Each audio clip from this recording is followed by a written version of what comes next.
নমস্কার বন্ধুরা, পিয়াস কুকিং হাবের আরও একটি নতুন ভিডিওতে আপনাদের সবাইকে স্বাগত। আজকে আমি বানাবো নিরামিষ আলু ফুলকপির তরকারি।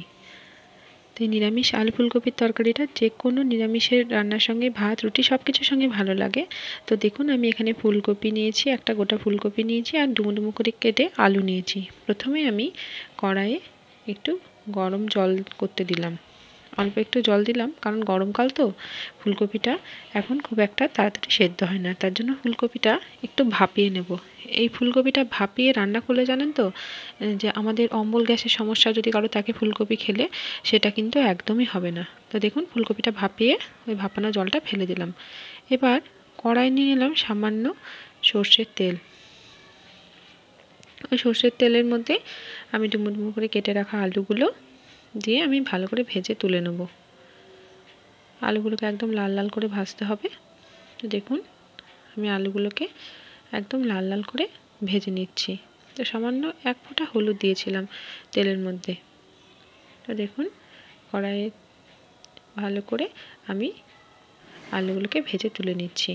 এই হলুদটা দিলে তেলের ছিটাটা গায়ে পড়ে না, তার জন্য আমি এক ফোঁটা হলুদ দিয়েছিলাম। এবার ওই তেলের মধ্যেই আমি ওই যে ভাপিয়ে রাখা ফুলকপিগুলো ছিল, ওই ফুলকপিগুলোকে ভালো করে ভেজে নিচ্ছি। ফুলকপিগুলোকে ভালো করে লাল লাল করে ভাজতে হবে, তাহলে ফুলকপির তরকারিটা খেতে খুব সুন্দর লাগবে।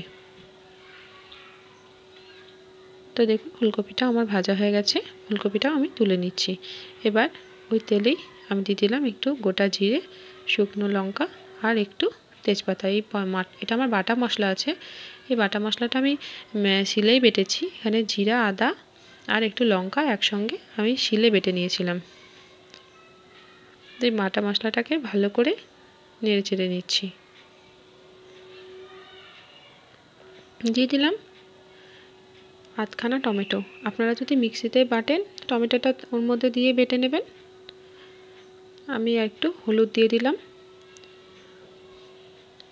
আমার মনে হয় মাঝের মধ্যে হাতে বাটা মশলাটাও খেতে খুব ভালো লাগে, নিরামিষ তরকারিতে মাঝে মধ্যে ভালোই লাগে। একটু জিরে গুঁড়ো দিলাম, একটু দিলাম কাশ্মীরি লঙ্কার গুঁড়ো।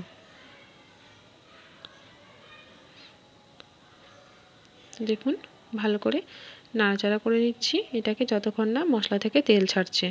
দেখুন, এখন মশলা থেকে তেল ছেড়ে গেছে। এবার আমি জল দিয়ে দিলাম। এখানে কোনো গরম জল দিইনি, নর্মাল যে জল হয় সেই জলই আমি এতে দিলাম। দিয়ে দিলাম স্বাদ মতো লবণ।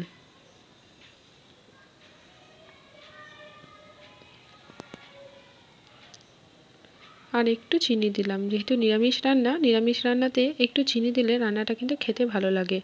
আর ভেজে রাখা আলু ফুলকপিটা যেটা ছিল, সেটাও আমি ওর মধ্যে যখন জলটা ফুটে যাচ্ছে তখন দিয়ে দিলাম। ভালো করে আলু ফুলকপিটাকে নেড়ে নিচ্ছি।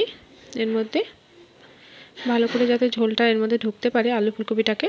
এবার ভালো করে ফুটতে দিয়ে দিলাম। যখন ভালো করে ফুটে গেছে তখন একটু ঘি দিয়ে দিলাম উপর থেকে, আর একটু সামান্য গরম মশলা উপর থেকে দিয়ে দিলাম। এই ঘি গরম মশলাটা দেওয়ার জন্য নিরামিষ রান্নার স্বাদটা দ্বিগুণ হয়ে যায়। চেষ্টা করবেন ঘি গরম মশলাটা অবশ্যই দেওয়ার। এই রান্নাটা তো এমনি নর্মাল রান্না, আমি জানি আপনারা এর থেকেও ভালো রান্না করতে পারেন এই রান্নাটা। তবুও প্লিজ আমার ভিডিওটা কেউ স্কিপ করে দেখবেন না। দিয়ে দিলাম একটু ধনেপাতা। ধনেপাতাটা দেওয়ার জন্য এর গন্ধটা আরও সুন্দর হয়ে যাবে। তো ভালো করে একটু স্ট্যান্ডিং টাইমে রেখে দেবো, তারপরে আমি পরিবেশন করব।